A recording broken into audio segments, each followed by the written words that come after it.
Hola, hola, ¿qué tal? ¿Cómo les va? Tengan todos ustedes muy buenas noches. Bienvenidos, como siempre, a una nueva edición de Semanario TV. Los temas y los invitados que le proponemos para hoy tienen que ver, por un lado, con los precios, con el consumo. ¿Qué está pasando? ¿Cómo se va a trasladar este pequeño aumento del dólar a los precios, sobre todo de los consumidores locales, del almacenero, etcétera? De este tema vamos a estar hablando con el presidente del Centro Almacenero, Germán Romero. Pero ya en el primer bloque nos metemos con algo que siempre levanta agenda. Alguna vez un funcionario, un ex ministro de Seguridad de la gestión de la Sota me supo decir, la seguridad es relativa. Si no, no hubiera existido un 11 de septiembre, ¿no? Con todo ese mensaje que deja, sobre todo en esta época de crisis. Sobre este tema vamos a estar hablando con el actual ministro de Seguridad, el doctor Juan Pablo Quintero, a quien ya me dirijo y lo saludamos. Juan, ¿cómo andamos, ministro? ¿Bien? ¿Qué tal? ¿Cómo le va? Muy bien, bueno, gracias por la invitación. Sí, como para empezar, ¿existe un plan nacional de seguridad que se acople con Córdoba? Sí, nosotros desde que asumimos el 10 de diciembre del 23, el primer convenio que firmamos fue un convenio con el Ministerio de Seguridad de la Nación, con la doctora Patricia Bullrich, sí, con quien trabajamos de manera articulada, como no se trabajó nunca desde la vuelta de democracia hasta ahora.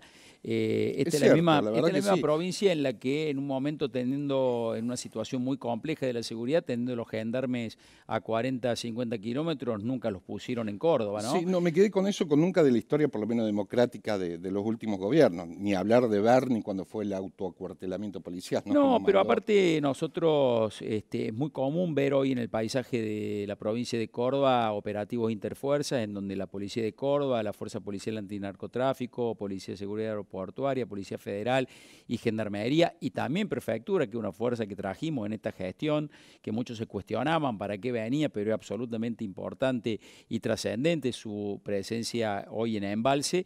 Estamos trabajando en conjunto y la gente lo ve, lo nota. Nosotros tenemos un programa que se llama el 9010, que es un programa de reducción de homicidios y violencias vinculada a los homicidios. Eso produjo una rebaja de más de un 20%. Este tipo de modalidad delictiva, que es el homicidio doloso, en estos primeros 7 meses del año. Lo planteó la ministra el día lunes, estuvo en Córdoba disertando en la Bolsa de Comercio y lo dijo con claridad ante todo el auditorio y también lo dijo en algunas notas. ¿Cuál es el trabajo en conjunto que hacemos con las fuerzas federales? Hace pocos días tuvimos la oportunidad de tener a un importante narco brasilero, que también lo hicimos en conjunto, en este caso con el Ministerio de Seguridad de Cava. De Brasil en este caso, porque hay otro antecedente de los que era de Ecuador. Los ecuatorianos lo hicimos en conjunto con las fuerzas federales el 19 de marzo del año pasado, del 24, bien digo. Este año tuvimos, llegó una comisión de Río Grande do Sul, la tercera persona más buscada por Interpol Brasil, de toda la República Federativa de Brasil. Imagínense que allí el crimen organizado muy fuerte y esta persona tenía una alerta roja de Interpol, estaba en un country de Córdoba, lo fuimos a buscar conjuntamente con la policía brasileña. Como estaba Quito, como estaban los familiares, sí, como los familiares de Fito, pero que ellos habían entrado de manera absolutamente legal. En este caso había violado una alerta roja y había entrado con otra identidad, lo pudimos identificar, detectamos que estaba en Ciudad de Buenos Aires, sí, el brasilero, una persona que se llama Flavio Rosa Carvalho, que había entrado con otro nombre, alias Fabio Noia o Fabio de Sousa, eran los nombres que utilizaba. Viajamos con nuestra gente de investigación en conjunto con el ministro Jiménez, que trabajamos con su policía, y en 12 horas pudimos detectarlo en Caballito, lo detuvimos. Hoy está en una cárcel federal. El lunes hablé con la ministra Bullrich para pedirle que lo alojara en una cárcel de máxima seguridad. Está alojado en Ezeiza. Que hubo un operativo, sí. Un operativo realmente impecable, 48 horas lo pudimos detectar. Ya había estado en Mendoza anteriormente, porque muchos se preguntan por qué vienen a Córdoba. Y yo siempre esa es la pregunta que seguía. Bueno, vienen a Córdoba evidentemente buscando un lugar en donde creen que van a tener tranquilidad, en la que no hay peleas entre bandas organizadas del narcotráfico y que creen que van a poder pasar desapercibidos, pero claramente cuando eligen Córdoba eligen mal. ¿Cuánto tiene que ver el combate que le está dando también Puyaro en Santa Fe?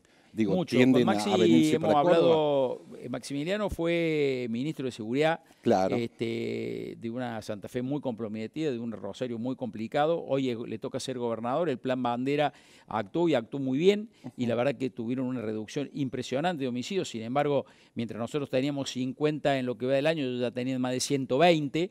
Es una cifra que ellos festejan y para nosotros es catastrófica, pero bueno, claramente las realidades son absolutamente distintas, pero con Puyaro hicimos un convenio cuando vino hace poco a Región Centro, que fue muy importante, que fue crear un comando unificado conjunto de lucha contra el crimen organizado de manera interprovincial. Lo hacemos con fuerzas federales. Sí. Estuvimos con Cocochones la semana pasada en San Francisco presentándolo. Cocochones es el ministro de Seguridad de Santa Fe, con quien estuve el viernes en ocasión de un partido que jugó Belgrano Independiente. San Francisco por los límites. Nosotros, ¿no?, tenemos una zona ahí que la estamos trabajando, roja, que es San Francisco, Morteros, Marco Juárez, con Josefina y Frontera.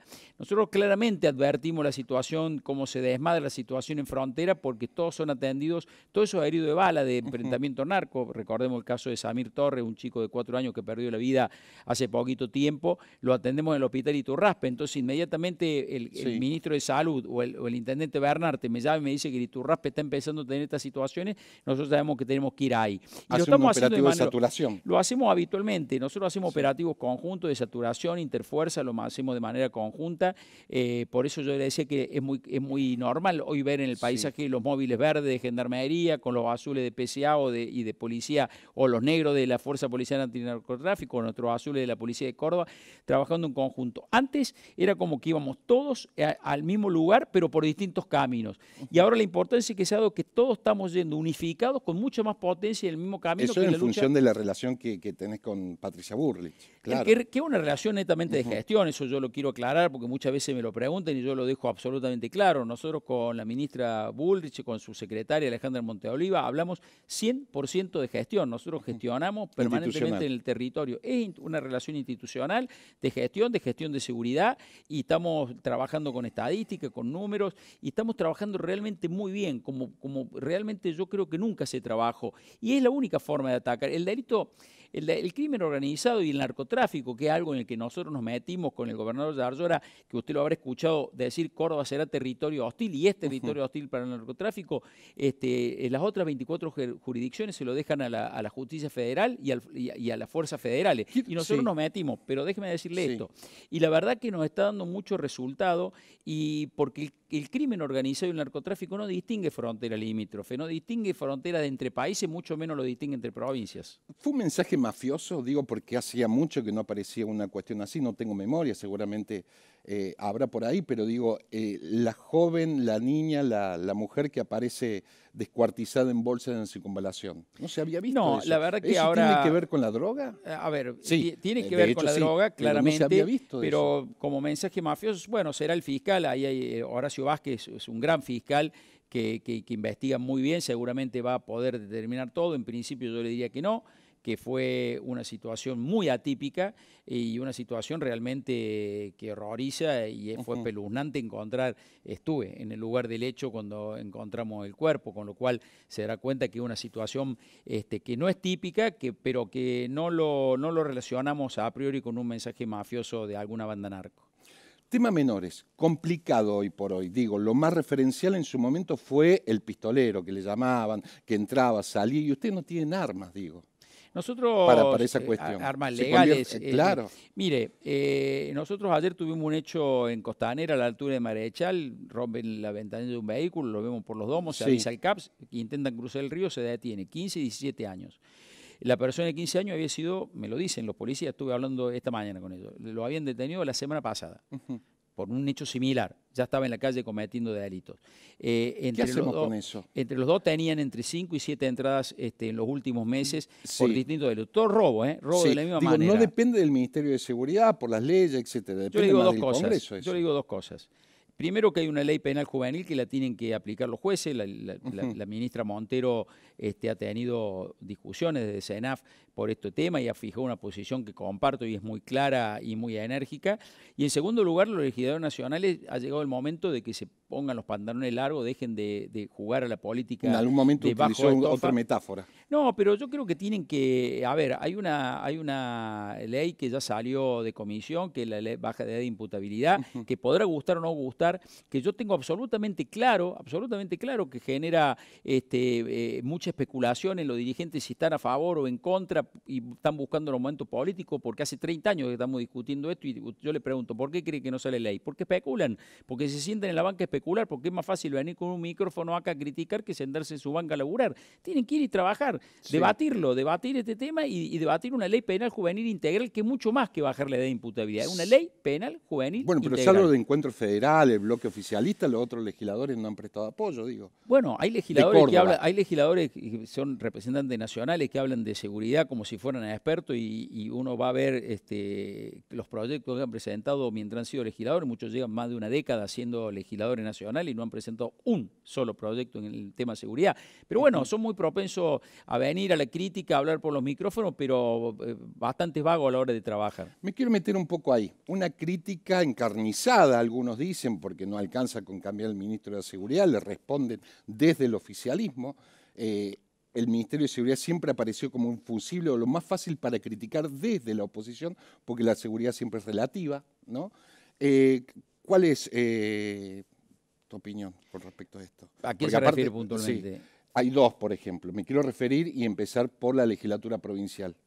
Que cada dos por tres dicen, bueno, pedimos la cabeza del ministro de Seguridad. Bueno, yo debo ser el funcionario también de la Vuelta de la Democracia que tiene en 1 año y 8 meses récord de pedido de renuncia en la legislatura de Córdoba. Yo fui legislador durante 3 años hasta que renuncié y ejercí mi rol con absoluta responsabilidad como lo hice en el ERCEP y como lo hice en el Consejo Deliberante. Y yo le pido que tengan responsabilidad, porque la verdad que generar la zozobra que generan diciendo cosas que desconocen por completo, yo les pido que la hagan fácil, que me acompañen en un día de trabajo, no a mí, que acompañen a la policía, que estén a las 4 de la mañana con ellos el allanamiento, que vayan a ver con qué situación social estamos lidiando. Estamos gobernando en el momento más duro social de la última. Que te acompañen. No tengo en un momento problema. sí hubo que acompañan. Un viaje de Carlos Paco. Mire, yo a un legislador nacional lo invité a que fuera, como vamos todos los lunes a las 7 de la mañana, a la... Esta especulación corre por mi cuenta. ¿Estamos hablando de Luis Juez? No, a mí en su momento el diputado de Loredo me cuestionó duramente y lo invité a que fuera el lunes, era un jueves. Le dije el lunes a las 7 de la mañana lo espero para ver cómo empezamos la semana a las 7 en Jefatura de Policía. Después me di cuenta que lo había invitado muy temprano. Pero bueno, lo podíamos hacer más tarde, no tenía problema. Pero que vayan y vean, porque es muy fácil hablar y no conocer. Es muy fácil prenderse de la crítica. Aparte tienen una vara muy distinta para la política que tenemos en Córdoba, para la política nacional, sí, ¿no? Lo que pasa es que ellos se agarran y te critican mucho por el tema de la policía, sobre todo, ¿no? Los hechos de corrupción. Pero son los mismos hechos. Mire, yo lo hablo esto de manera permanente con Patricia y la ministra Burlich tiene el mismo problema con las fuerzas federales y tiene el mismo problema con Policía Federal, que ha desarticulado nichos de corrupción muy grande, o con Gendarmería. Véanlo, esto no es un problema de la Fuerza Federal, de la Fuerza de Seguridad de Córdoba, es un problema que tenemos. Estos policías, estas fuerzas de seguridad que tenemos acá y en el país, salen de esta misma sociedad en la que vive usted, que vivo yo, que vive el resto, con lo cual conviven con las mismas situaciones, y la verdad que estamos haciendo un enorme esfuerzo, estamos yendo a fondo con la depuración de la policía. Y no se descarta que haya más casos. Pero por supuesto que no, y cuando uno aprieta las estructuras crujen, claramente que crujen y hacen ruido, y está bien que así sea, y a mí la verdad que no me preocupa en lo más mínimo eso, mientras yo esté absolutamente seguro cuál es la política que quiero, cuál es el norte que llevo, que la policía de Córdoba nos acompaña y que sabemos hacia dónde vamos y que tenemos el 100% del apoyo del gobernador. Ministro, como para ir cerrando, recién hablamos de un legislador y yo mencioné el nombre de Luis Juez. Lo menciono porque antiguamente fue socio de usted y hoy parece encarnizado también la crítica, digo, en algunos momentos lo trató hasta de oficial gordillo, bueno, con ese tono en broma que suele tener el Sí, yo creo que la seguridad es un tema muy serio como para banalizarlo de esa manera, ¿no? Y me parece que en estas cuestiones me lo han preguntado muchas veces, y cuando uno fue mucho más que un socio político, fue el líder político. Bueno, fueron socios cuando fundamos un partido político, pero bueno, vio cuando una pareja, usted vio cuando una pareja tiene siempre, está perfecto y en armonía, y cuando una de las partes decide romper, la otra queda como, no me sale el nombre, no sé, queda... Distanciados, herida, rencorosa. Bueno, lo ha dicho usted. Bueno, los calificativos lo ha puesto usted. Yo no sé por qué tiene esta actitud, porque aparte es una persona de la que yo pocas veces hablo, porque por una cuestión simple, porque yo trabajo... ¿Hay especulación política detrás de eso? No, a ver, no tenga duda. A ver, yo le puedo decir porque lo conozco. Digo, porque se cerraron las alianzas. Ayer se cerró la alianza y tengo entendido que cerró con la Libertad Avanza, es uno de los pocos espacios con los que quedaba conformada la alianza. Se peleó con todos los que fueron sus aliados y ahora va, no tenga duda, que va por el número 1 de esa lista. Eso es un título, digo, me parece, porque fue la alianza que no hizo con el radicalismo. Hablo de cosas que conozco. Yo le garantizo que va por el número 1 de la lista. De la lista ahora. Ministro, gracias por haber venido, como siempre. A usted. Corte y volvemos.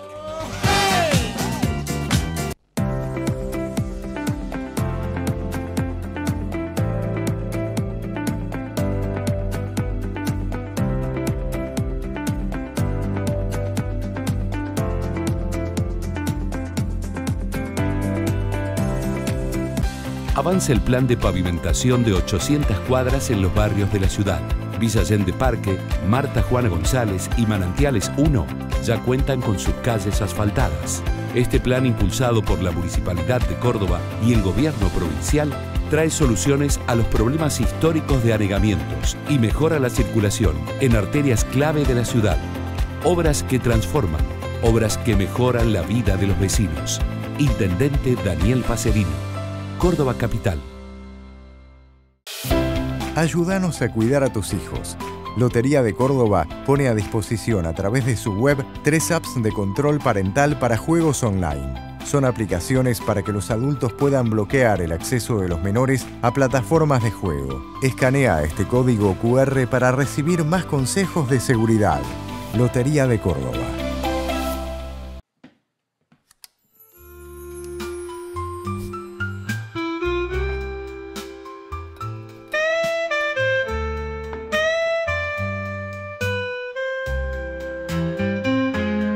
Poné el toque Manfrey a tus comidas. Manfrey. Con los cursos gratuitos de formación digital de Telecom, se encienden miles de oportunidades. Como crear tu propia app, tu primer laburo y esta clase imperdible. Conocé más en nuestra web y encendé tu talento. Telecom.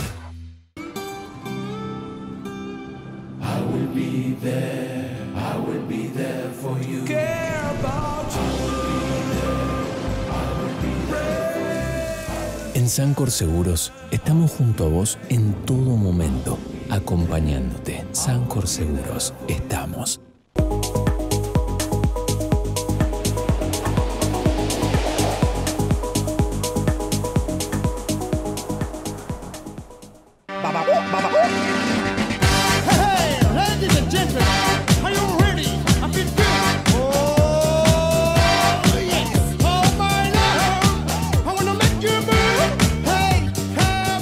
De la economía doméstica, esta pequeña suba del dólar siempre se termina trasladando a los precios del consumidor. Digo, siempre fue muy paradójico, ¿no? ¿Por qué? Porque cuando baja el dólar, no baja nada. Y para eso hemos convocado al presidente del Centro de Almaceneros, Germán Romero. Germán, ¿cómo te va? Gracias por venir. Por favor, muchísimas gracias por la invitación. ¿Cómo está la evolución de los precios en esta economía donde parece que preocupa la macro, pero la micro y el derrame? ¿Qué pasa? Bueno, a ver... En precio, Cristian, durante el mes de julio un comportamiento inédito, si se quiere, porque siempre en Argentina, cada vez que se movió un ápice del dólar, se trasladó directamente a alimentos. En julio, ¿inédito por qué? Inédito porque, digo, durante julio, nada de lo que aumentó, 13% incrementó el dólar, nada de eso se trasladó a precios. La suba de la canasta básica alimentaria o el rubro alimentos y bebidas sin alcohol fue del 1,2%. Sí. Atribuible a estacionalidad, frutas y verduras. Estamos en los parámetros más o menos sí, aceptables. farináceos, es decir, pero nada se trasladó a precio del dólar. Agosto empezó distinto, indudablemente hubo subas que van del 3 al 6% en alimentos básicos esenciales y del 7 al 10% en lo que es productos de higiene y limpieza. Es decir, se trasladó parcialmente esa suba. Recordemos que hasta el día de la fecha tenemos casi un 18% de incremento desde el 1 de julio de la moneda estadounidense. Sí, me llama la atención eso que dijiste por primera vez, también inédito, que no se haya trasladado en julio. En julio, pero Sí. a ver... Ustedes hicieron su propia medición de julio. Sí, nosotros hicimos la medición. ¿Cuánto le dio? La inflación 1,5%. Igual la el más que baja. marcó el INDEC Igual. en junio. Para nosotros la más baja desde la pandemia, desde abril, de 2020 a la fecha era la más baja. Sí. Ahora te decía, tiene que ver, esto no fue empatía de las empresas por una cuestión de generosidad y de bondad, indudablemente hay una fuerte caída en el consumo que lo percibe el último eslabón de la cadena de comercialización, como son los comercios de proximidad. Y bajan el margen de ganancia ahí, Y lo absorben. A ver, hay que absorber algunos costos fijos. Entendemos, a ver, nos vamos a un lugar de la industria, indefectiblemente tienen insumos en dólares y le afecta la suba, pero indefectiblemente el consumo está tan retraído que ningún eslabón de la cadena de comercialización puede perder cliente y el consumidor no soporta, Cristian, un incremento más de ningún producto básico, ¿no? Muy benévolo lo que acaba de decir. Por primera vez no se traslada a precio, pero que esto es en julio. Pero, ¿y qué, vos crees que no se va a trasladar esta pequeña suba del dólar de 13% a los alimentos en agosto ya comenzó, te decía que del 3 al 6% en alimentos básicos, del 7 al 10% en las primeras semanas de agosto. Hay que ver qué ocurre en septiembre cuando se mida la inflación de agosto. Sí, o hay que ver cómo miran las empresas la suba del dólar, cómo se comporta a lo largo del mes de agosto. Seguramente esta suba de estos días del combustible, indefectiblemente, también va a tener impacto en la economía, va a tener impacto en los consumos. Pero repito, el consumo está totalmente caído. Si se llega a caer más, es un problema primero para las familias y, por supuesto, en segundo lugar, para el comercio en general, ¿no? Germán, ¿cómo está el consumo en temas de tarjeta de crédito? ¿Las familias se siguen endeudando en mayor o en menor medida? Inamovible la cifra, Cristian. 9 de cada 10, exactamente 89,4%. ¿Se financian los alimentos? Financian alimentos. 43% lo hace con tarjeta de crédito, 38% al fiado, 8% con dinero prestado. Digo, parecen cifras frías, livianas.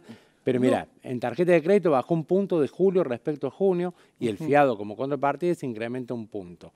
Eso quiere decir que el cupo de las tarjetas está erosionando la economía familiar, que ha llegado el rojo vivo, que hay pagos, hay endeudamiento con las tarjetas, que hay pagos mínimos. ¿Y morosidad? Con lo cual, bueno, en el tema del fiado tenemos un 26% de morosidad y una incobrabilidad que roza el 15%. Efectivamente, a todas las familias se recortan las vías de financiación, la tarjeta de crédito por pagar el mínimo, el fiado porque los comerciantes no pueden absorber más, ese plazo de... Y se van a ir corriendo a la posibilidad que tengan de prestamistas y financieras, donde la usura es realmente terrible y también se le va a acabar eso. Es decir, la primera preocupación es de las familias, cómo van a juntarse con alimentos si hoy lo están haciendo financiándose, endeudándose. Por otro lado, obviamente que el comercio, a medida que se derrumba el consumo, sus costos fijos triplicado y cuadruplicado en el último año, indefectiblemente está entrando en una zona absolutamente crítica del comercio. Yo te decía la última vez que nos hemos visto... Acá, que era 4.500 cada 10.000 pesos. Claro. Pero digo, más allá de eso, Cristian, te decía que no había que lamentar cierres masivos, todavía no, pero estamos a la puerta de que ocurran, porque indefectiblemente no hay algo que esperar. A ver, muchos comercios nos plantean en nuestra institución, la verdad que no es viable para el comercio, pero tenemos esperanza, eso pasaba hace 3, 4 meses. Hoy en la pregunta, no solo en la encuesta, sino en el día a día, en el cara a cara, nos dicen, sí, no aguanto más y no veo que vaya a mejorar. Es una situación muy difícil, Cristian, incluso que los números no alcanzan a reflejar la realidad que está viviendo el comercio y, por supuesto, las familias en general. Y los números siempre son atrasados en función del presente. Por supuesto. Milei le da mucha importancia a la macroeconomía, ¿no? Suponiendo que eso después por efecto de derrame se va, ¿le ves algún tipo de optimismo a esto, que se pueda llegar con ese efecto de derrame, por ejemplo, a los almaceneros, que es donde cae la familia a comprar? La verdad que no, Cristian, sinceramente no lo vemos ni técnicamente, no lo vemos ni emocionalmente, digo, ni las familias tampoco lo ven. Es un bueno, tema no de tiene decir, empatía. ha dejado Milei, claro, ¿no? Con no. los dichos que ha dicho, si la gente estuviera muriéndose de hambre, estaría lleno de cadáveres. No, bueno, ahí habría que decirle primero que estaba analizando el sufrimiento de las familias, en segundo lugar que no se mide la indigencia y la pobreza por cadáveres en la calle, se miden por los niños que están dejando de comer, de consumir leche, salteando una comida, por jubilados que tienen que optar por los remedios o por comer, una de las dos opciones. Digo, así se mide y así se pueden tomar políticas sociales que atiendan la situación actual de la gente. Digo, parece Milei obsesionado con bajar la inflación y lo logró, Sí. pero a un costo social muy elevado. Y dejó como que la microeconomía, como decir, caiga Que por el derrame, privado teóricamente sea lo que se sea, pero la dedica, verdad pero el es privado que es el que tiene que sufrir los costos fijos, entre otras Claro, cosas, la sinceramente, caída, la merma del consumo. Mira, Cristian, a ver, nos preocupa mucho en general toda la sociedad. Obviamente que hay un estrato que, a pesar de que haya bajado un escalón, sigue teniendo posibilidades de acceso, de un nivel de vida, y está perfecto. Obviamente quienes más sufren son los sectores vulnerables, atendidos por el Estado, mal o bien, pero están atendidos. Ahora, la clase media no está atendida por el Estado, no está en el radar de las acciones sociales y se va derrumbando, es decir, la clase media está pasando día a día masivamente a la pobreza, y eso es más allá de que digan, bueno, sacamos 12 millones de pobres de la pobreza, ahora no, más allá de la línea de la pobreza, ese 1.493.000, según nuestra medición, casi 200.000 para el INDEC, más allá de eso, imaginamos, porque acá hay obviamente que hay medidas obsoletas para medir la inflación. La usa el INDEC y la usamos todos quienes medimos la inflación para no quedar desfasados.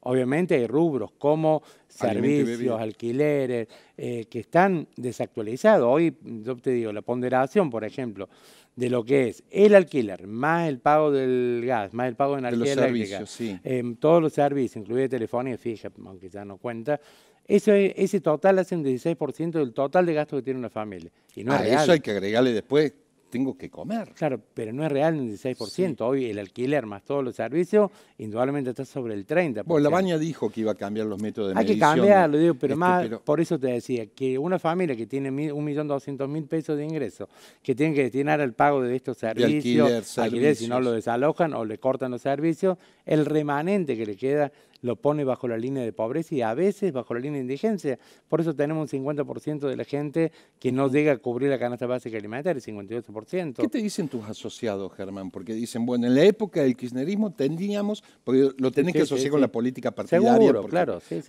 A lo económico. Vivíamos remarcando precios en función de la inflación que tenía el kirchnerismo. Ahora no se remarcan precios, pero el consumo ha caído. Por supuesto, a ver, la recesión es lo peor que puede pasar. Digo, no hacemos cataflorismo, te lo digo, Cristian. Siempre fuimos críticos de la inflación. Lo que no sabíamos, que al pedir el deseo que la inflación bajara, iba a ser este costo. Para el comercio, para la familia, es decir, está bien que se baje la inflación. El dato aislado de la inflación, celebrable, 1,5. Sí, pero atrás de ese número, de ese Excel, hay sufrimiento. Entonces, lo vamos a decir por la clara cómo es el sistema. Sí. ¿Crees que esto va a seguir evolucionando? Porque... Digo, vuelvo a repetir, todo tiene que ver con la política, tener las elecciones intermedias ahora. Supuestamente Milei quiere eso para reformar profundamente todo el sistema, supuestamente, tributario, de impuestos, etcétera. ¿Crees que esto se va a seguir profundizando en función de tu olfato que tenés tantos años midiendo esto? Sí, gobierno nacional, empezando por el presidente que no encabeza, no tiene empatía por los sectores que lo necesiten. Hasta ahora no, digo. Indefectiblemente se va a profundizar y cada vez peor, porque a ver si están las elecciones a la puerta y el presidente dice que no es real que la gente no llegue, sino estaría lleno de cadáveres en la calle, indefectiblemente, si una elección, ni siquiera por una elección, lo hace políticamente, indefectiblemente, creo, así te lo digo, bien creo que estamos en el horno. ¿Qué pasó con el IVA en algún momento que se iba a sacar a los alimentos más necesarios, básicos? Verdad, ¿en qué quedó eso? Pasaron distintas gestiones gubernamentales, porque eso podría ayudar, digo, distintos del colores 21 políticos, al 18 se hablaba. Y nadie quiere tocar la caja del Estado, digamos, indefectiblemente, y lamentablemente no lo van a hacer. Ahora parece que puede venir una reforma tributaria que incluye el IVA. Supuestamente después de las elecciones provinciales. Pero no lo vemos viable, al menos porque no hay voluntad política. Germán, gracias, como siempre, muy claro con los datos, ¿no? Por favor. Me quedo con este título. 9 de cada 10 personas el alimento lo sacan a crédito. Hasta la semana que viene, gracias.